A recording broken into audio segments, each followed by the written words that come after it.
আসলে যে সকাল 10টা থেকে এখন উপর 2টা প্রায় দীর্ঘ সময় আপনারা অপেক্ষা করছেন, যার কারণে আপনারা নিজেরা আসলে এক ভাই বলেছেন এখানে যে শ্রোতা যদি এই আগ্রহী হয় সেক্ষেত্রে বক্তব্য দেওয়া যায়, যেহেতু আপনারা দীর্ঘ সময় ধরে অপেক্ষা করছেন এবং সবার মুখে ক্লান্তির ছাপ এবং অনেকে ক্ষুধার্ত মনে হচ্ছে খাওয়া দরকার ছিল। আসলে অবশ্যই দুপুরের সময় এই সময় খাবারটা দরকার। আপনারা কি জানেন, আপনারা সবাই কি মাগুরার? আপনারা মাগুরার? আচ্ছা, এই যে জুলাই অভ্যুত্থান হয়েছে আপনারা কি জানেন জুলাই অভ্যুত্থানে মাগুরা জেলায় কয়জন শহীদ হয়েছে? মাগুরা জেলা থেকে কয়জন শহীদ হয়েছে কেউ জানেন? কে জানেন? কেউ জানেন না? 10 জন কে বলছে ভাই?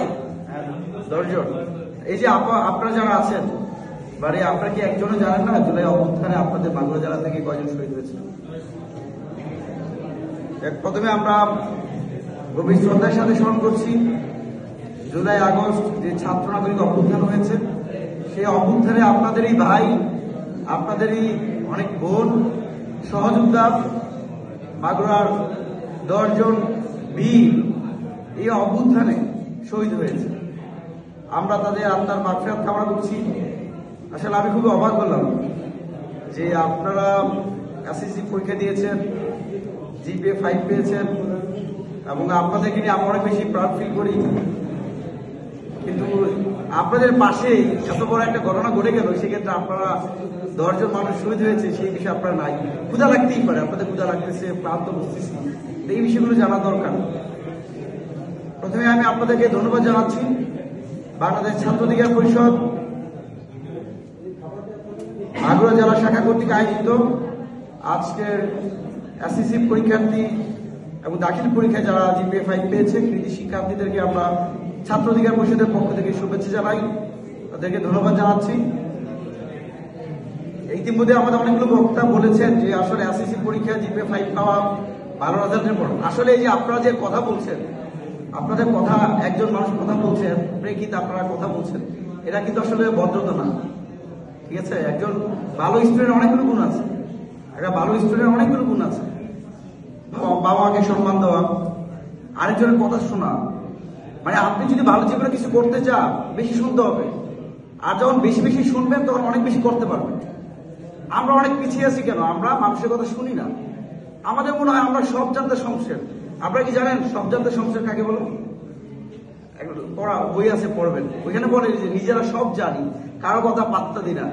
তো আপনাদের প্রতি অনুরোধ রইল, আমাদের এসএসসি পরীক্ষা শেষ, আমরাও এসএসসি পরীক্ষা দিয়েছি, আমিও জিপিএ 5 পেয়েছিলাম। আমি আমার ব্যাকগ্রাউন্ড সায়েন্স, আমার অনার্স মাস্টার্স ম্যাথমেটিক্স থেকে পড়েছি। তো এই জিপিএ 5 পাওয়া, এসএসসি পরীক্ষা দেওয়ার পর 3-4 মাস সময়, পরবর্তীতে ইন্টারমিডিয়েট, আমাদের জীবনের সবচেয়ে বেশি চ্যালেঞ্জের সময় হচ্ছে ইন্টারমিডিয়েট। আমরা আগে যেটা বলি, আপনারা যদি এসএসসি পরীক্ষায় 5 থেকে 6 ঘন্টা বা 8 ঘন্টা পড়ে থাকেন, যদি ইন্টারমিডিয়েট ভালো করতে চান আপনারা মিনিমাম 10 ঘন্টা পড়তে হবে। কিন্তু আমাদের মনে হয় যে বাবা মা আমাদের অনেক বেশি গাইড দিচ্ছে, অনেক যত্ন নিচ্ছে, পড়াশোনা করায়, ইন্টারমিডিয়েট হলেই বাবা মা একটু ছেড়ে দেয়, যার কারণে আমাদের এই বাংলাদেশে প্রায় 40 to 50% প্রায় অর্ধেক শিক্ষার্থীরা যারা এসএসসি পরীক্ষা খুব ভালো করে, তাদের এই আমাদের ভৌগোলিক অবস্থা, পারিবারিক অবস্থা, সামাজিক অবস্থা, এই সব কারণে আমরা ইন্টারমিডিয়েট সবসময় অর্ধেক শিক্ষার্থীরা ঝরে পড়ে যায়। তা আপনাদের মধ্যে আহ্বান থাকবে, আপনারা অনেক মেধাবী শিক্ষার্থী, গুণী শিক্ষার্থী, অনেকে একজন শুনেছি এখানে 1200 মার্কস পেয়েছেন, অনেকে আরো 1250 পেয়েছেন, অনেক ভালো মার্কস পেয়েছেন। আপনাদের এই ধারাবাহিকতা, আপনাদের বাবা মার অনেক কষ্টের ফসল, বাবা মা অনেক পরিশ্রম করে, হয়তো আমাদের সবার বাবা মা কিন্তু কোটিপতি না, অনেকে অনেক কষ্ট করে এসে আপনাদের টিউশন ফি দিয়েছে, আপনাদেরকে পড়িয়েছে, 3 বেলা খাবার খাওয়াইছে। তো বাবা মার রক্ত ঘাম উপার্জনের মাধ্যমে যে টাকা পয়সা অর্জন হয়েছে, এবং আপনাদের মেধা, আপনাদের ত্যাগ, আপনাদের পরিশ্রম এবং আপনাদের অধ্যাবসায়, এবং সবচেয়ে বেশি গুরুত্বপূর্ণ হচ্ছে ধৈর্য। ধৈর্য ধরে আপনারা লেগেছিলেন, যার কারণে আপনারা একটা ভালো রেজাল্ট পেয়েছেন। আগামীতে প্রত্যাশা করি ইন্টারমিডিয়েট এবং অনার্স মাস্টার্সে আপনারা আরো বেশি ভালো রেজাল্ট করবেন, আমরা সেই প্রত্যাশা রাখি। তবে আরেকটা কথা না বললেই নয়, ছাত্র জীবনে আমরা যত বেশি বিনোদনের সময় দিব, ছাত্র জীবনে আমরা যত বেশি বিনোদনের সময় দিব, আমাদের কর্মজীবনে আমাদের দুর্বল অবস্থা দেখে অন্যরা সবচেয়ে বেশি বিনোদিত হবে। তো এই সময়টা আমাদেরকে পাঞ্চুয়াল হতে হবে, প্রপারলি টাইম ইউটিলাইজ করতে হবে। এই সময় আমাদেরকে নিজেদের গড়ে তোলা সবচেয়ে উর্বর সময়, যেটাকে আমরা বলি। আরেকটা কথা আমরা শুনে থাকি যে বলা হয়, বা আমরা নিজেদের মধ্যে একটা অনুপ্রেরণা যে আমি সবকিছু নিজেদের মধ্যে আমিত্ব আনা যাবে না, আমরা কাজ করতে হবে। একটা কথা আছে যে if you want to go fast, তুমি যদি দ্রুত যেতে চাও, গো এলো, একা চলো। If you want to go far, go together. তুমি যদি অনেক দূরে যেতে চাও, তাহলে একত্রে যাও। আমাদের এখন থেকে জার্নিটা হতে হবে একত্রে চলার জার্নি, সেটা পারিবারিকভাবে, সামাজিকভাবে, রাজনৈতিক অবস্থানে, সব জায়গায় এই বিষয়গুলো আমাদের খুবই দরকার। ধন্যবাদ জানাচ্ছি আবারও যে দীর্ঘ প্রায় 5 থেকে 6 ঘন্টা আপনারা এখানে বসেছিলেন। আমি আন্তরিকভাবে দুঃখ প্রকাশ করছি। আমি প্রায় 6:30 ঢাকা থেকে রওনা দিয়েছিলাম। বাংলাতে আসার পর আমার গাড়ি চাকা লিক হয়ে যায়। পরবর্তীতে আবার আপনাদের কামারখালী ব্রিজে আসার পরে আবার গাড়ি নষ্ট হয়ে যায়। পরবর্তীতে ভ্যানে করে আসছি কিছু রাস্তায়, এরপর আবার ভাই দেন পরবর্তী সময় এখানে আসতে পেরেছি। গার্ডিয়ান আসছেন, এখানে শিক্ষকবৃন্দ আসছেন, আমাদের গণঅধিকার পরিষদ নেতৃবৃন্দ আছেন, সবার কাছে আমি আন্তরিকভাবে দুঃখ প্রকাশ করছি। হয়তো টাইমলি যদি আমি আসতে পারতাম তাহলে আপনাদের কথা আরো বেশি শুনতে পেতাম। আরেকটা বিষয় আমরা বলি যে প্রথমে আমরা যে জুলাই অভ্যুত্থান হয়েছে, সেই অভ্যুত্থান সম্পর্কে আপনারা অনেকেই জানেন না। এটা আসলে দুঃখের বিষয়। আমরা পড়াশোনা করতে চাই, আমাদের জিয়াদুল ইসলাম ইউসুফ বলেছে কিছুদিন আগে, আচ্ছা আপনারা কি আবরার ফাহাদকে চিনেন? আবরার ফাহাদকে চিনেন? কোথায় পড়াশোনা করতো? বুয়েটে। সে কিভাবে মারা গেছে? মানে চাঁদাবাজি করতে গিয়ে মারা গেছে, মানে গুলাগুলি করতে গিয়ে, নাকি কিভাবে মারা গেছে জানেন? কেউ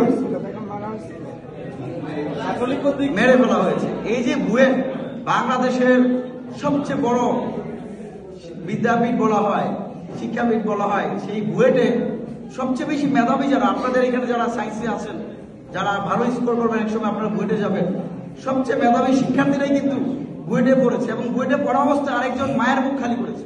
তাহলে আমাকে শিক্ষিত হতে হবে, জিপিএ 5 পেতে হবে, 80-90 পেতে হবে, পাশাপাশি আমাকে মানুষ হইতে হবে। মানুষ হবো কিভাবে? পারস্পরিক সম্মান করা, শ্রদ্ধা জানানো, কারো বিপদে পাশে দাঁড়ানো, এটা হচ্ছে মানুষের বহিঃপ্রকাশ। কিন্তু আমি এত বড় অনেক ভালো চাকরি করছি, অনেক ভালো রেজাল্ট করেছি, কিন্তু আমার সামনে একজন অসচ্ছল মানুষ হেঁটে যাচ্ছে, তাকে আমি সহযোগিতা করছি না, এটা কিন্তু মানুষ না। আমাদের এখন হতে হবে কি? ভালো মানুষ হতে হবে। রেজাল্ট আপনি করতে পারেন, আমাদের অনেক বিশেষ ক্যাডার আছে, অনেক টপ স্কোরার আছে যারা সিজিপিএ ছিল 2.5, 2.8, 2.9, মানে আপনাদের যারা A- পাইছে তারা টপ স্কোরার হয়েছে। তার মানে জিপিএ 5 একটা ফ্যাক্টর, তা আপনাকে লেগে থাকতে হবে। এবং সবচেয়ে বড় বিষয় হচ্ছে আপনাদের কাছে আমরা প্রত্যাশা করি মানুষ হন, আমরা যেন মানুষ হতে পারি। আমরা প্রতিদিন যেন আল্লাহর কাছে বা ভগবান যাদের বিশ্বাস করে সবার কাছে যেন প্রার্থনা করবো আমরা যেন মানুষ হতে পারি। বাবা মা যেন গর্ব করে বলতে পারে আমার সন্তান।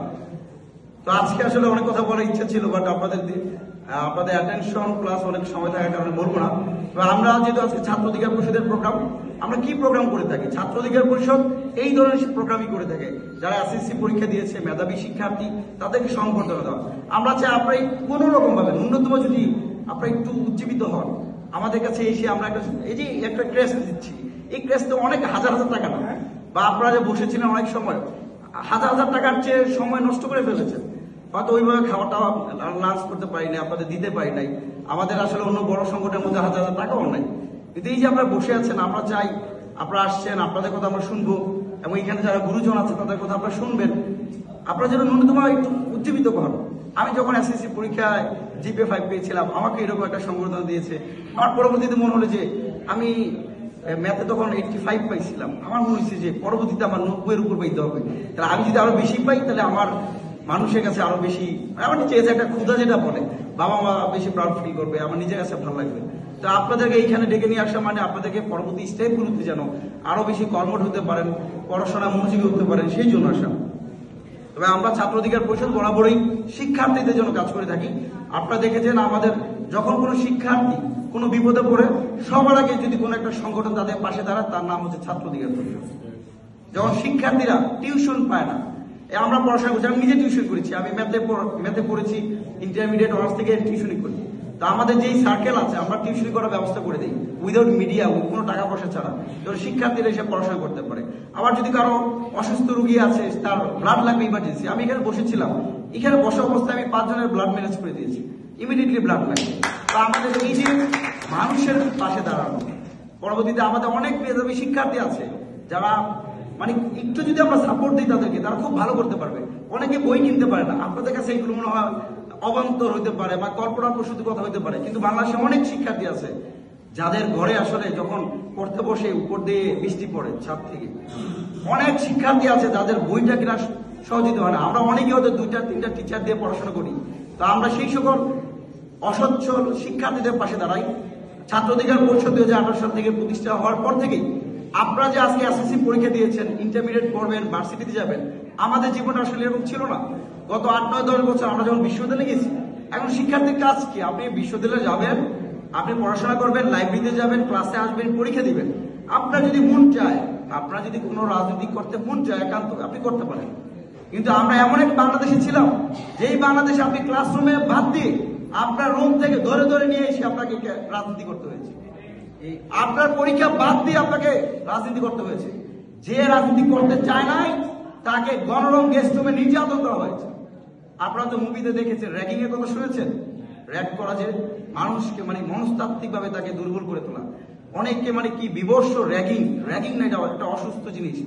অনেকে বিবস্ত্র করে মেয়েদের হলগুলোতে, বিশেষ করে আমি আমার পার্শ্ববর্তী ক্যাম্পাস ইডেন কলেজ নিয়ে অনেক আছে যে মেয়েটা সুন্দর, আপনাদের জানা দরকার, যে মেয়েটা একটু সুন্দর, আপনাদের অনেকেই এখানে সুন্দর আছেন মাশাআল্লাহ, যে মেয়েটা সুন্দর ও নেত্রীরা কি করতো, এই মেয়েটাকে চুজ করতো, ঠিক আছে, এই কয়েকটা মেয়ে, এবং তাদের কি করতো, তাদের যে ছাত্রলীগের ভাই ছিল, তাদের যে ছাত্রের নেতৃত্ব ছিল, তাদের কাছে পাঠাতো।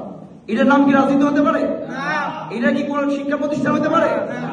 এমন এক ভয়াবহ বাংলাদেশের মধ্যে দিয়ে গত 1.5 যুগ ধরে এদেশের শিক্ষা প্রতিষ্ঠান ছিল। আমরা সেই অসুস্থ রাজনীতির বিরুদ্ধে লড়াই করেছি। আমরা ছাত্র অধিকার পরিষদ সেই সন্ত্রাসী ছাত্রলীগের বিরুদ্ধে লড়াই করেছি, যেন আমরা প্রত্যেকটা শিক্ষার্থী যার যেখানে ইচ্ছা, সে যদি ছাত্রদল করতে ইচ্ছা ছাত্রদল করবে, শিবির করতে ইচ্ছা করলে শিবির, অথবা ছাত্র অধিকার পরিষদ করতে হলে সে ছাত্র অধিকার পরিষদ করবে। এখানে কোনো বাধা দেওয়া চলবে না। আমরা এর জন্য পড়াশোনা করেছি, পাশাপাশি আমরা এই আন্দোলন সংগ্রাম করেছি। এগুলো আপনাদের জানা দরকার। কয়েকদিন পর আপনারা ইন্টারমিডিয়েট যাবেন, এই ফেস করবেন। এই রাজনীতিটা কত 13-14 ধরে হয়েছে, 15 বছর। আপনারা কি জানেন জাহাঙ্গীরনগর বিশ্ববিদ্যালয় একটা দর্শনে সেঞ্চুরি করেছে? জানেন কেউ? তার নাম ছিল সেঞ্চুরি মানিক। তার নাম কি? মানিক। কিসে সেঞ্চুরি করছে বলেন আপনারা? কিসে সেঞ্চুরি করছে? দর্শন খুব মজার জিনিস, কি ভয়াবহ জিনিস। জাহাঙ্গীরনগর বিশ্ববিদ্যালয়ের মধ্যে একটা গুরুত্বপূর্ণ জায়গা, সেখানে ছাত্রলীগের একজন নেতা দর্শনে সেঞ্চুরি করে সে আবার উদযাপন করেছে। এমন এক বাস্তবতা বাংলাদেশের বিশ্ববিদ্যালয় কলেজগুলো গিয়েছে। আমরা সেই বাস্তবতা থেকে 2024 সালে যে অভ্যুত্থান হয়েছে, আপনাদের ভাইয়েরা, আপনাদের দেখবেন আপনার পাড়াপড়শি অনেকে আছে, আপনার ইউনিয়ন না হয় আপনার উপজেলা, এই মাগুরা থেকে 10 জন শহীদ হয়েছে, আর পুরো বাংলাদেশ থেকে 2000 অধিক শহীদ হয়েছে। এখনো আমরা মুক্ত আকাশে, আমি এর আগে মাগুরাতে 2-3 বার আসছি, খুবই মানে ছাত্রলীগ মারবে, এদিকে মারবে, এরকম অবস্থা। আজকে আমরা স্বাধীনভাবে প্রোগ্রাম করতে পারছি, এই জন্য আল্লাহর কাছে কৃতজ্ঞতা করা উচিত। এই জন্য আমাদের আজীবন এই মাগুরা 10 জন শহীদ, ছাত্র অধিকার পরিষদের 9 জন শহীদ এবং 2000 শহীদের প্রতি আমাদের কৃতজ্ঞ থাকতে হবে। আপনারা আবু সাইদের কথা শুনেছেন, শহীদ ওয়াসিমের কথা শুনেছেন, মুগ্ধর কথা শুনেছেন। তারা কি তাদের জায়গা জমি সম্পত্তির জন্য মারা গেছে? এই দেশের কথা বলতে গিয়ে মারা গেছে। তা আপনাদের প্রতি আমার আহ্বান থাকবে, আপনারা পড়াশোনা করেন, ভালো করেন, বাবা মার সম্মান রাখেন, অনেক কিছু করতে হবে, পাশে ওই দেশটাকে নিয়ে ভাবেন। দেশটা আমাদের সবার। আপনার যখন অধিকার বঞ্চিত হবেন, তখন আপনাকে দাঁড়াতে হবে, প্রশ্ন করতে হবে, রাষ্ট্রকে প্রশ্ন করতে হবে। প্রধানমন্ত্রী যদি আবার আমার অধিকার খর্ব করে, আগামী বাংলাদেশে যদি আবার কেউ প্রধানমন্ত্রী হয়, আবার যদি কেউ এমপি মন্ত্রী হয়, আবার যদি ক্যাম্পাসে কলেজ বিশ্ববিদ্যালয়ে গিয়ে গণরম গেস্ট নির্যাতন করে আমার বোনদেরকে নিয়ে দর্শন করতে চায়, তাদের বিরুদ্ধে আমাদের এক হয়ে রুখে দাঁড়াইতে হবে। এই সম্পদ আমাদের নিতে হবে। আপনি ছাত্র অধিকার পরিষদ করা লাগবে না, আপনাকে আমার দল করা লাগবে না, কিন্তু আপনাকে অবশ্যই রাজনৈতিক সচেতন হতে হবে। রাজনীতি কি? রাজনীতি ছাত্রলীগের রাজনীতি হচ্ছে আমাদের জীবনের প্রত্যেকটা বিষয়কে তারা কি বলে মডিফাই করে, আমাদের জীবনের প্রত্যেকটা বিষয়ে প্রভাবিত করে। এই যে আজকে আমরা আসছি, গাড়ি ভাড়া, আজকে আমরা যা খাবো, এই যে খাইতেছি, চলতেছি, বসতেছি, উঠতেছি, যা যা লাগে সবকিছু রাজনীতির একটা অংশ। আমরা বলে থাকি মানুষ সামাজিক জীব, তাই তো আমরা বলছি না? এটার ইংরেজিতে কি বলে? মানুষ সামাজিক জীব, এর ইংরেজি কি? Man is a social animal, এটা বলে তাই না? কিন্তু আমি মনে করি, এবং রাষ্ট্রবিজ্ঞানের ভাষায় বলা হয় মানুষ হচ্ছে রাজনৈতিক জীব। রাজনৈতিক জীবী আমার একটা বিষয় যেখানে সামাজিক, সাংস্কৃতিক সবকিছু বিষয় থাকে। তো আপনাদের প্রতি আবারও আহ্বান থাকবে, বিনীত অনুরোধ থাকবে, এই মাগুরা জেলা আজকে একটা প্রোগ্রাম হয়েছে খুবই ছোটভাবে, আপনাদেরকে আরো সুন্দরভাবে, আমাদের যদি ক্যাপাসিটি থাকতো, আপনারা বিশ্বাস করেন আপনাদেরকে আমরা অনেক বেশি করে আপনাদেরকে সম্মান জানাইতাম। আমাদের আর্থিকভাবে সেই সক্ষমতা নাই, কারণ আমরা কোথাও চাঁদাবাজি করি না, আমাদের কোথাও দখলদারিত্ব নাই, আমাদের কোনো দোকান থেকে আমরা 20 টাকা, 50 টাকা, 500 টাকা, 1000 টাকা নেই না। এই যে আজকে প্রোগ্রামটা করেছি, আজকে যদি অন্য কোনো সংগঠনের কেন্দ্রীয় নেতা আসতো, সাধারণ সম্পাদক দূরের কথা, দেখতেন আজকে অনেকগুলো গাড়ি বহর থাকতো, সে এসে টাকা দিত, কিন্তু আমি একটা টাকা দিতে পারি না এই প্রোগ্রামে এসে।